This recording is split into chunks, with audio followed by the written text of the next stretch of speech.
Olá, você confere agora notícias e reportagens que são destaque no Senado Federal. A CPI da pandemia tomou o depoimento de 3 dos 4 ministros da Saúde do governo Jair Bolsonaro.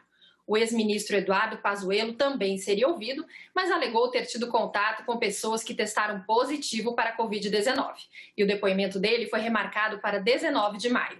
Vamos ver um resumo do que disseram os outros ministros da Saúde na Comissão Parlamentar de Inquérito. Mandetta disse que nunca teve nenhuma discussão áspera com o presidente, que Bolsonaro ouvia as posições defendidas pelo ministério, mas que ele era assessorado também por outras pessoas.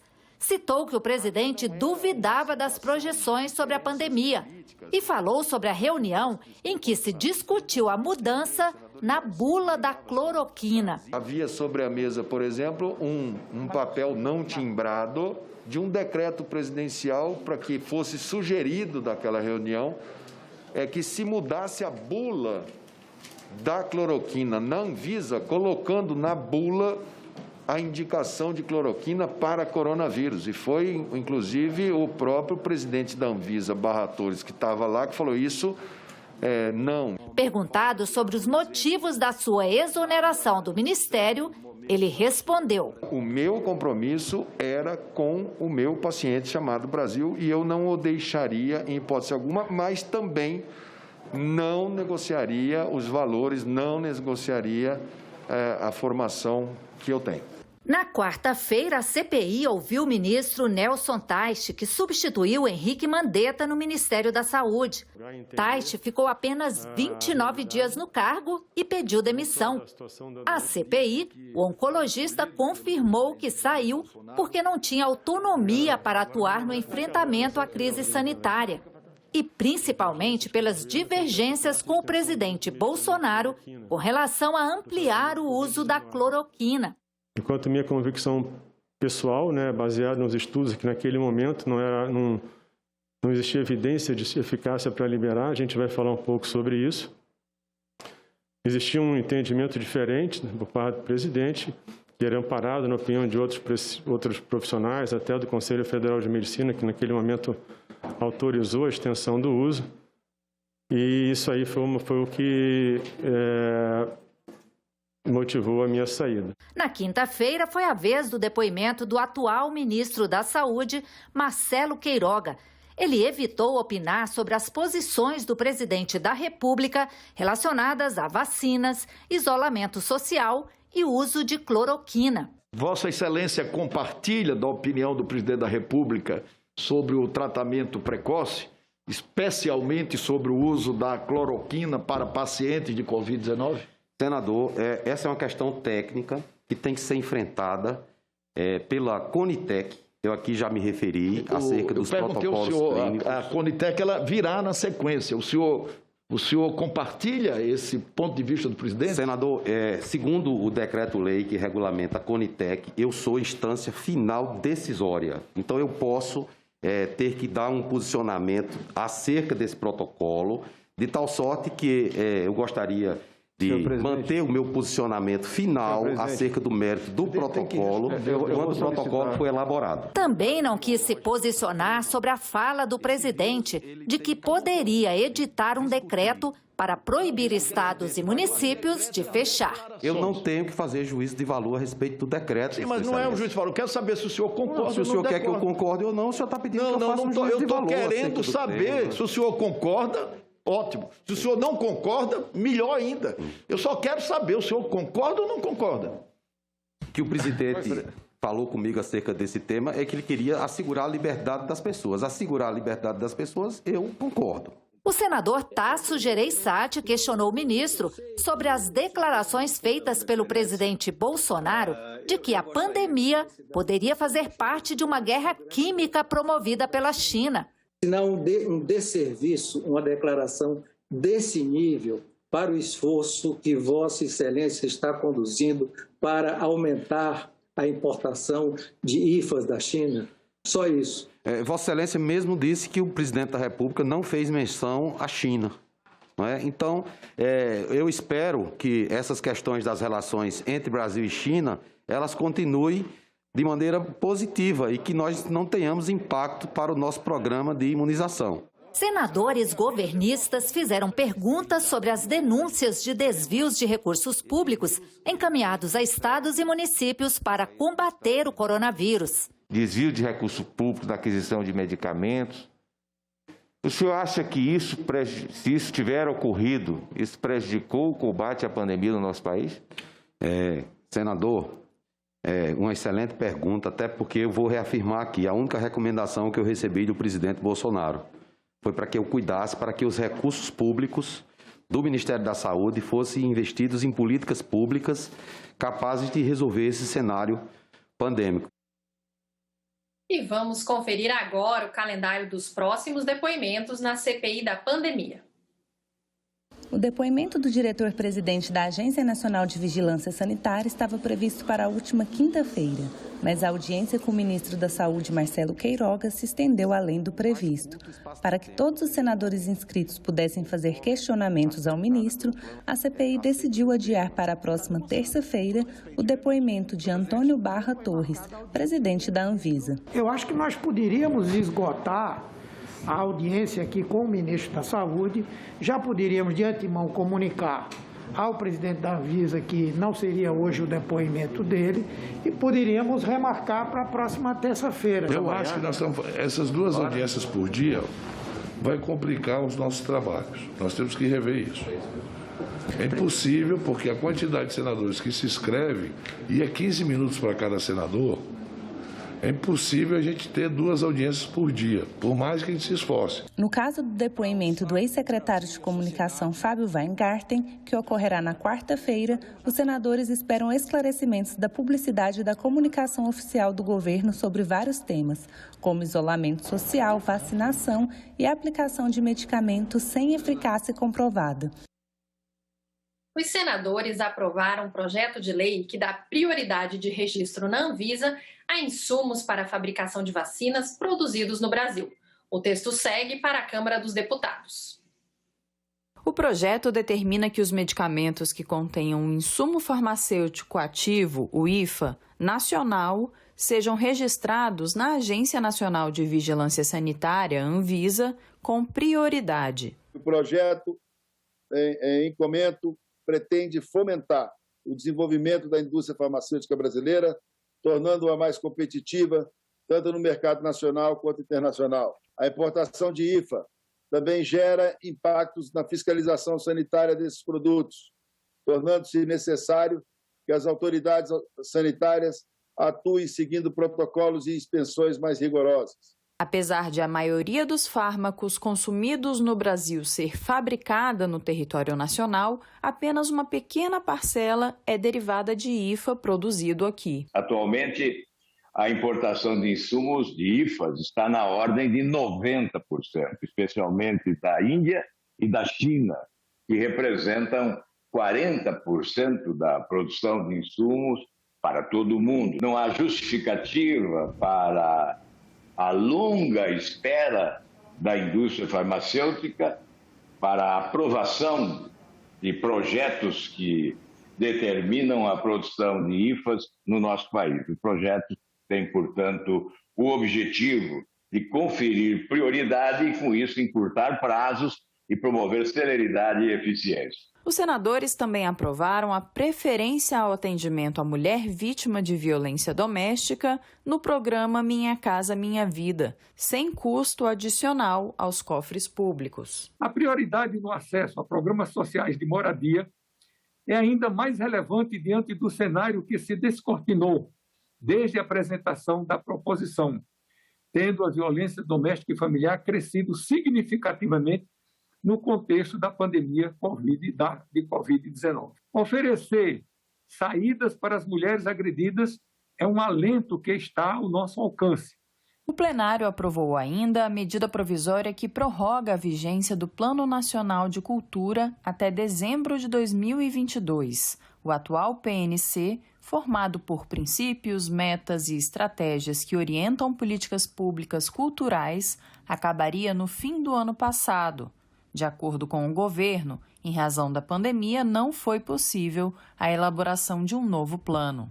O primeiro Plano Nacional de Cultura resultou de amplo processo de discussão com a sociedade, que abrange a realização da primeira e da segunda Conferência Nacional de Cultura, precedidas, cada uma delas, por conferências regionais, estaduais, municipais, além de conferências setoriais.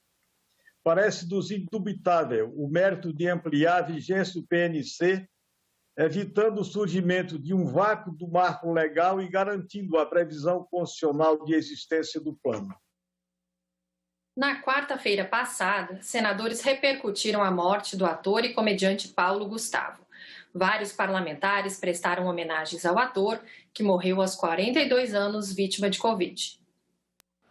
Logo pela manhã, na abertura da CPI da Covid, o senador Humberto Costa e o vice-presidente da comissão, senador Randolfo Rodrigues, pediram 1 minuto de silêncio em homenagem a Paulo Gustavo. Ontem nós tivemos o falecimento de um artista renomado, muito conhecido, muito querido, e acho que essa morte ela dá uma dimensão simbólica do que nós estamos vivendo, né? Perdemos muitas pessoas da área da cultura, perdemos da área do jornalismo, perdemos profissionais de saúde, perdemos inclusive parlamentares. Eu pediria a Vossa Excelência que nós fizéssemos aqui uma homenagem ao ator Paulo Gustavo e também aos mais de 410 mil pessoas que faleceram e as suas famílias. Que a memória agora de Paulo Gustavo e a memória desses brasileiros e o impacto que o Brasil tem nesse momento com a perda desse artista tão querido, que deixa um vazio enorme na alma brasileira, inspire os trabalhos dessa Comissão Parlamentar de Inquérito. Que o nosso trabalho seja em honra a Paulo Gustavo e a tantos e tantas milhares de famílias brasileiras. Então, nesse sentido, solicito Vossa Excelência 1 minuto de silêncio. O pedido foi reforçado pelo relator da comissão, senador Renan Calheiros, que afirmou que Paulo Gustavo fez o Brasil rir com leveza e sem preconceitos. A personagem inspirada em sua mãe conquistou nossas famílias. Nós o perdemos, a dor e a solidariedade nos une por ele e pelas mais de 400 mil vítimas da Covid. As solicitações foram prontamente atendidas pelo presidente da comissão. O ator Paulo Gustavo fez milhões de brasileiros sorrirem com os filmes e com as suas atuações. Eu vou pedir 1 minuto de silêncio e respondo Vossa Excelência logo em seguida.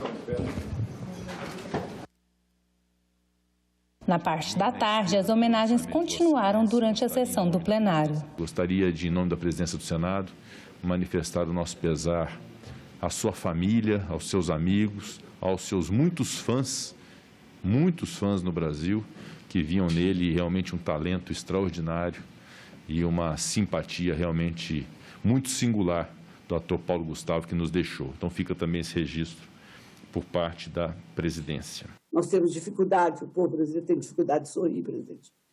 E agora perdemos quem nos motivava a sorrir. Só a sua aparição já arrancava riso de todos os brasileiros. Pela generosidade do seu trabalho, nós queremos deixar aqui o nosso voto de tristeza por ter perdido esse grande talento, essa pessoa generosa, que é o humorista Paulo Gustavo. No Twitter, o senador Fabiano Contarato destacou que o artista era como parte da família de todos os brasileiros e que estamos órfãos de seu talento. Antônia Anastasia afirmou que a morte prematura do ator deixa a todos um vazio imenso e ressaltou que o bom humor de Paulo Gustavo arrancava sorrisos sinceros. O senador Isalci Lucas disse ser difícil aceitar que estamos chorando a morte do comediante. Então diga o quanto você ama quem você ama. Mas não fica só na declaração não, gente. Ame na prática, na ação. Amar é ação, amar é arte. Muito amor, gente. Até logo.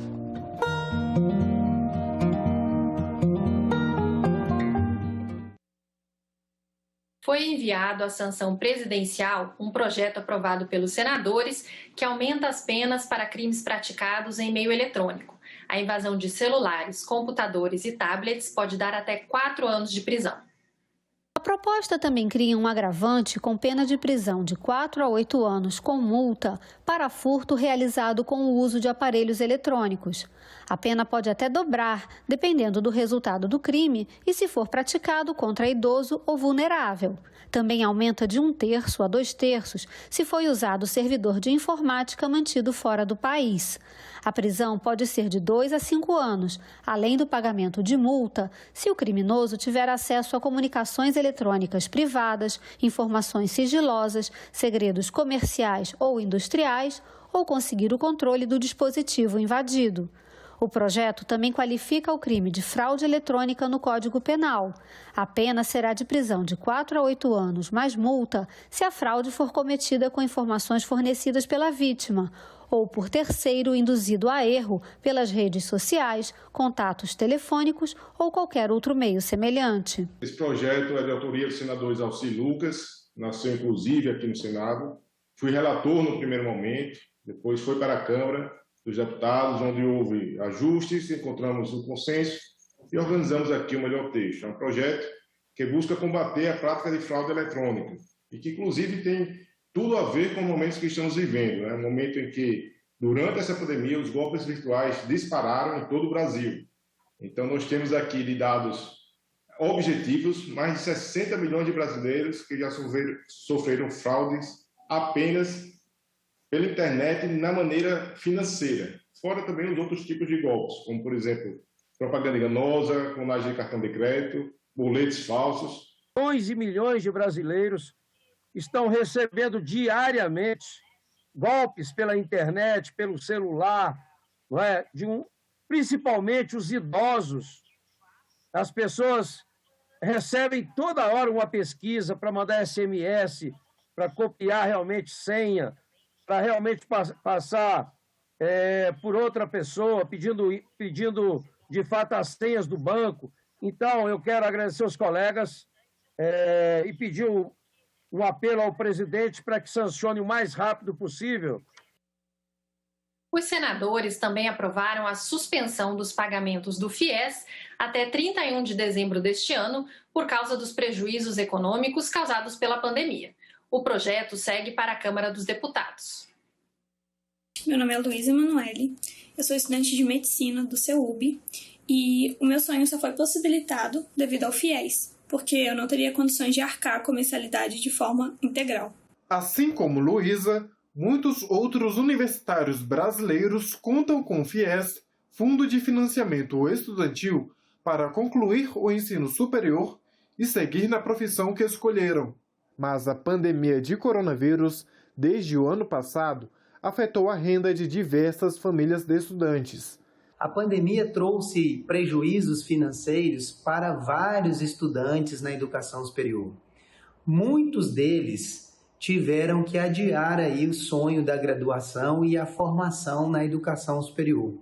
Nós estamos aí com uma preocupação de que haja futuramente um apagão de mão de obra qualificada por conta de toda essa situação que nós estamos vivendo na atualidade. Para ajudar esses estudantes, uma lei aprovada no ano passado suspendeu o pagamento do FIES até 31 de dezembro de 2020. O senador Jaime Campos apresentou um projeto para esticar a suspensão até 30 de junho deste ano. O relator aceitou uma emenda e ampliou a suspensão do pagamento até 31 de dezembro de 2021. A prorrogação da suspensão de pagamentos do FIES prevista no projeto ajudará a manter os veículos, ou melhor, os vínculos de estudantes com as instituições de ensino em que se encontram matriculados na data de hoje. No entanto, ela também servirá para amenizar a já difícil situação em que se encontram muitos estudantes egressos da educação superior, tendo em vista o quadro que assola o país, sobretudo entre a população mais jovem. Não podemos permitir que jovens já penalizados pelo desemprego ainda sejam penalizados no acesso à educação e tenham o nome incluído na lista de devedores. Eu acho muito importante a prorrogação do prazo, porque, no meu caso, a renda diminuiu. mas não de forma suficiente para impossibilitar esse pagamento. Contudo, esse é o caso da minha família. Com certeza vão ter vários lares que estão enfrentando grandes dificuldades em manter em dia o pagamento do FIES. Os investimentos em educação é a melhor ferramenta para a criação de oportunidades e de promoção e de justiça social. Programas do governo federal podem parar por falta de dinheiro. O alerta é da Instituição Fiscal Independente, órgão auxiliar do Senado para Estudos Econômicos e de consultores legislativos da Casa. O risco de paralisia da máquina pública está relacionado com os recentes cortes no orçamento da União. Para manter o orçamento de 2021 dentro do teto de gastos determinado pela lei, o governo cortou 29 bilhões em despesas. Os gastos do Executivo são divididos entre despesas obrigatórias e não obrigatórias, as chamadas discricionárias. O valor cortado corresponde a 22% de todo o orçamento para despesas discricionárias. A medida garantiu o cumprimento do teto, mas o governo agora enfrenta outro risco. Segundo nota técnica da Instituição Fiscal Independente do Senado Federal, pode haver a paralisação de serviços públicos e políticas essenciais este ano. O problema agora é que o risco passa de romper o teto para paralisar a máquina pública, o chamado shutdown, a paralisação da máquina. Porque o nível de despesas discricionárias com que o governo vai ter que trabalhar neste ano é o menor da série histórica, 74,6 bilhões.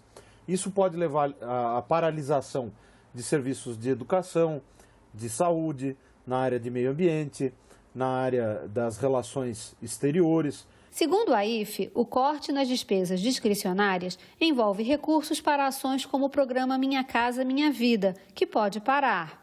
Além de bolsas de estudo e pesquisa e farmácia popular, por exemplo. Isso significa que políticas públicas essenciais podem não acontecer.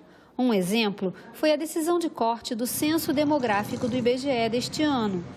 O ministro Marco Aurélio Mello, do Supremo Tribunal Federal, determinou que o governo retome a realização do censo, o que ainda será analisado pelo plenário do STF. Nós podemos ver dois fatores que nos levaram até esse cenário.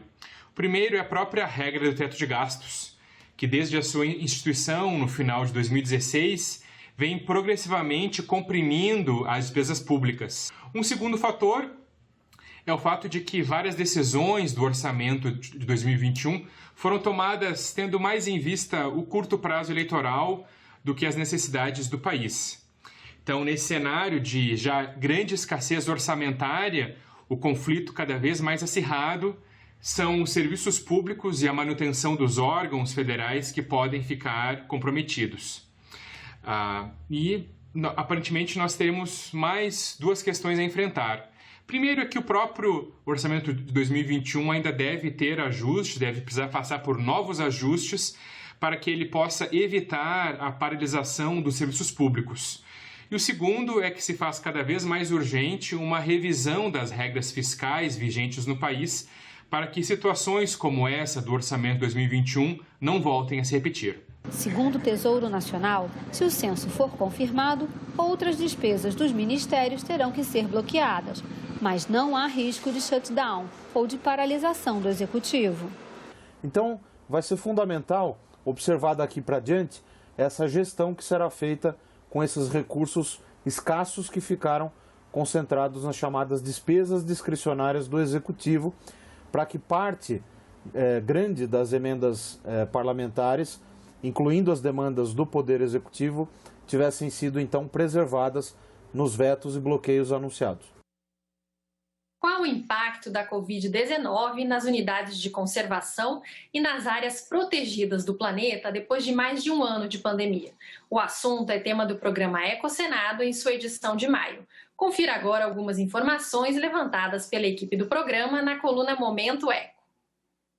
Um estudo divulgado em março deste ano pela revista Parks, editada pela União Internacional para a Conservação da Natureza, aponta que mais da metade das áreas protegidas no continente africano reduziram ou interromperam suas atividades de fiscalização e monitoramento em virtude da pandemia.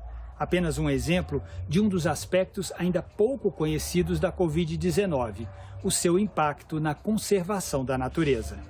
Aqui no Brasil, a gente estima que em 2020 houve um número de pelo menos 5 milhões de visitantes a menos nas unidades de conservação federais. Essas unidades tiveram cerca de 15 milhões de visitantes em 2019 e pelo menos 5 milhões a menos em 2020. Além desses recursos diretos advindos de turismo, em vários países o recurso para as áreas protegidas vem muito de fundos do governo. E, obviamente, por questões de prioridade, parte desses recursos estão direcionados, nesse momento, às questões sanitárias, às questões de saúde emergenciais, e também, nos próximos anos, vão estar voltadas a uma recuperação econômica, a questões sociais que são tão prementes. Muitos países, na verdade, têm feito um movimento bastante interessante, que é incluir as áreas protegidas nos seus planos de recuperação econômica. Porque a gente precisa lembrar que essas áreas são ativos não só para a proteção da natureza, mas são ativos bastante importantes para o desenvolvimento econômico e para o desenvolvimento social. Um dos artigos da edição especial da revista Parks mostrou que pelo menos 17 países incluíram a conservação da natureza em seus pacotes de recuperação pós-Covid. E eu não estou falando só de União Europeia, etc. Eu estou falando de países como o Paquistão e o Quênia, criando empregos verdes, especialmente para jovens, dentro ou no entorno dessas áreas protegidas. Enquanto isso, outros países, pelo menos 22 países, promulgaram retrocessos nas suas legislações ambientais, enquanto a gente estava durante a pandemia. Precisa ter um esforço nosso aqui, enquanto estamos nesse momento de tranquilidade no aspecto de cobertura de imprensa, porque só fala de Covid, e ir passando a boiada, e mudando todo o regramento. Na edição de maio do programa Ecosenado, você vai conhecer também uma máquina criada por estudantes de engenharia do Quebec, no Canadá, para combater a poluição por plásticos no mar. No quadro Ideias Verdes. O Hula One primeiro aspira a areia misturada com pedaços de plástico e manda todo o material para um tanque com água, onde a areia mais pesada fica no fundo, enquanto os plásticos flutuam. Mesmo os pedaços bem pequenos. Feita a separação, a areia volta à praia e o microplástico coletado pelo Hula One vai para um destino bem mais apropriado, a reciclagem. Você pode ver o programa Ecosenado todo sábado e domingo, às 9 da manhã e às 4 da tarde, aqui na TV Senado. E a coluna Momento Eco de hoje fica por aqui. Até a próxima. E nós ficamos por aqui. Você pode rever as reportagens desta edição na nossa página na internet, senado.leg.br/TV. Inscreva-se também no nosso canal no YouTube, youtube.com/TV Senado. Obrigada pela companhia e continue sintonizado aqui na TV Senado.